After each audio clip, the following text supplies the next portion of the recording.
All right, we back with another one. This story comes out of Georgia, and it's more of the same that we've been receiving since we were freed in this country. You know, a lot of things change and a lot of things stay the same. They mask what they do and they call it something else. Instead of burning down the towns that we build, they find other ways to get you up out of there, whether it's putting a freeway through it or raising your taxes and forcing you out. They got many ways to accomplish this. Let's get into the story. Georgia slave descendants submit signatures to fight zoning changes they say threaten their homes.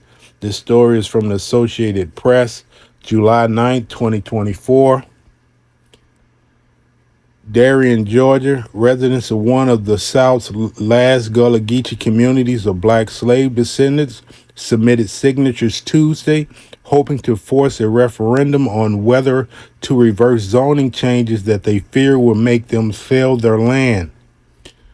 Elected commissioners in Georgia's McIntosh County voted in September to weaken zoning restrictions that for decades helped protect black residents of Hog Hommock, a group of modest homes along dirt roads on largely unspoiled Sapelo Island.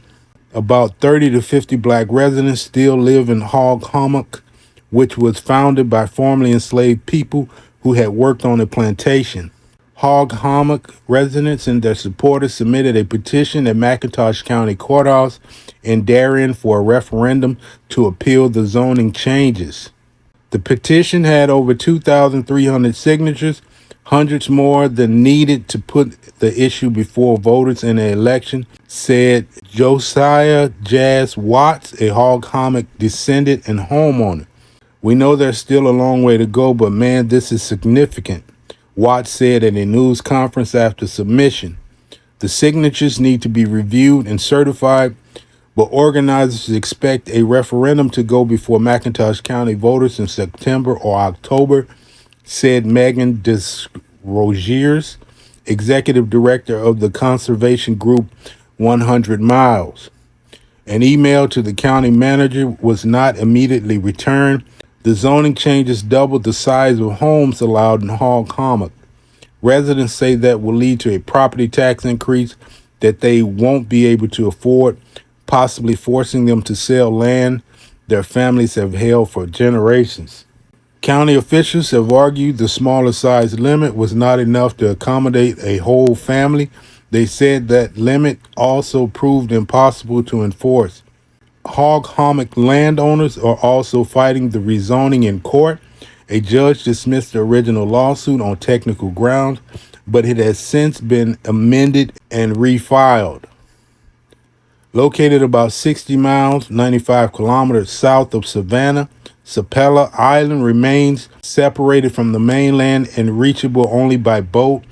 Since 1976, the state of Georgia has owned most of its 30 square miles, 78 square kilometers of largely unspoiled wilderness.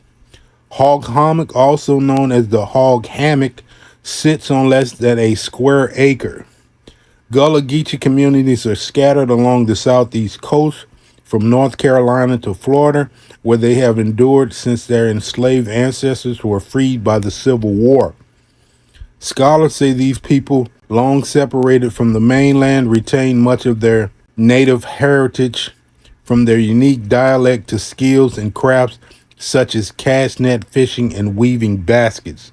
Hog Hommock earned a place in 1996 on the National Register of Historic Places, the official list of the United States treasured historic sites. But for protections to preserve the community, residents depend on the local government in McIntosh County, where 65% of the 11,100 residents are white.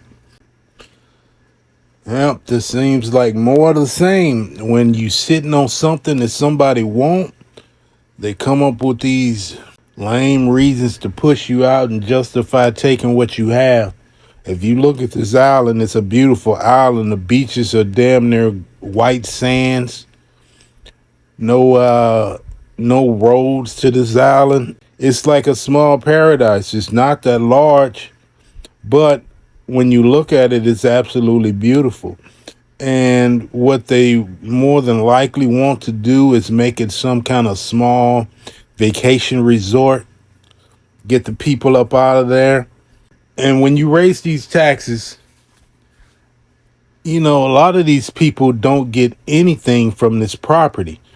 Because if you owe a lot of taxes, what eventually happens is you have more due in taxes than the land is actually worth.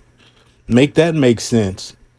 When your taxes go up and you can't afford the taxes and you sell the property, you still owe the taxes on that property. So these people might not get anything. I hope they get to keep this land. It's basically robbery without a gun. This shit needs to stop. They always tell you to pull yourself up by your bootstraps, but whenever you do, they come and they take it away from you. They take the boots right off your feet. You had Black Wall Street, Elaine, Arkansas, Wilmington, Atlanta, all of these places where we established towns and were burnt down and driven out violently. And they do it a different way nowadays. It still doesn't make it right. It's just more of the same. They just mask what they're doing and call it development. And it's basically just taking what black people have and leaving them with nothing. They definitely have been working at removing these people. If they say the state of Georgia owned the majority, so they have been gradually snatching up land from these people. And that's typical in this day and age. Everywhere we've built, they've come and they either destroyed, or like I say, nowadays they do it a different way, whether it's eminent domain, all kind of development projects they come about with to justify taking what black people have. I would definitely keep up with this story to see what transpires. I thought it was an interesting read. I definitely wanted to upload this. So the more things change, the more things stay the same. All right, let me know what you guys think in the comments, and we'll see you on the next one.